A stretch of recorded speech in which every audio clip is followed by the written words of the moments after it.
Ano tong principal by inducement? So, ito ay criminally liable ka kung inudyukan mo, ginatungan mo yung ibang tao na magkasala o mag-break ng batas.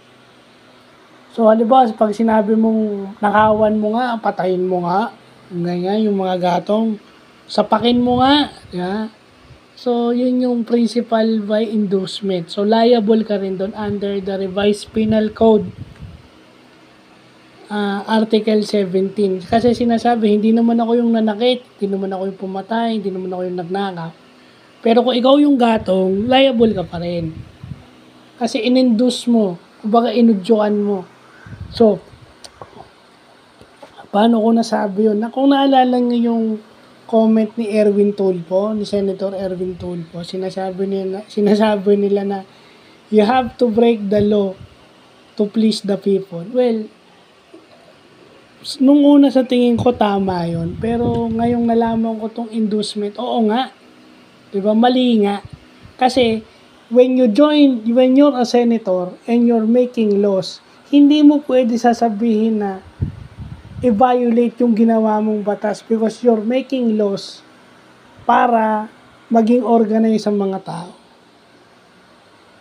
If you say na opinion mo lang, but if you say na baliin ang batas just to please people, it's wrong. Yung gagamitin nila yung Vox Populi, Vox Dei, yung voice of the people is the voice of God. Well,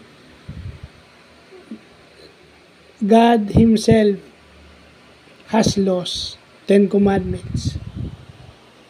So, mga sinaunang panahon pa lang, yung 10 Commandments, yung 10 utos ng Diyos, it's a law coming from God.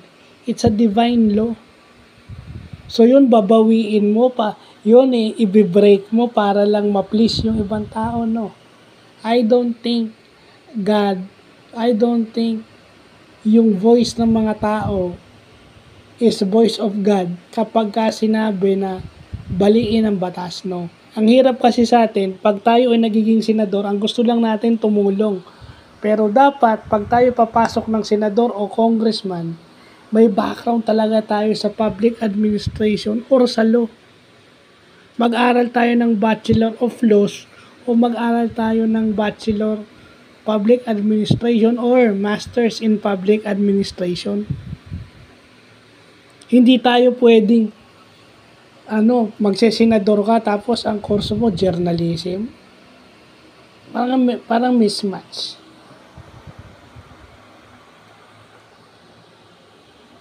That's what having a right education comes. Kasi mas alam mo yung sinasabi mo, hopefully. Di ba? So, maganda na pag-aaralan natin ito. Kasi yung Vox Populi, Vox Dei, hindi para baliin yung batas. Kasi pag sinabi mo yon, kung analogize mo yung 10 Commandments, gusto ng mga Israelites baliin yung 10 Commandments, boses ng tao yun. Siguro ang ibig sabihin lang nun, to put it in the right context, ibalik nyo yung ninakaw in a way na makikinabang yung mga tao directly. You don't have to break the laws.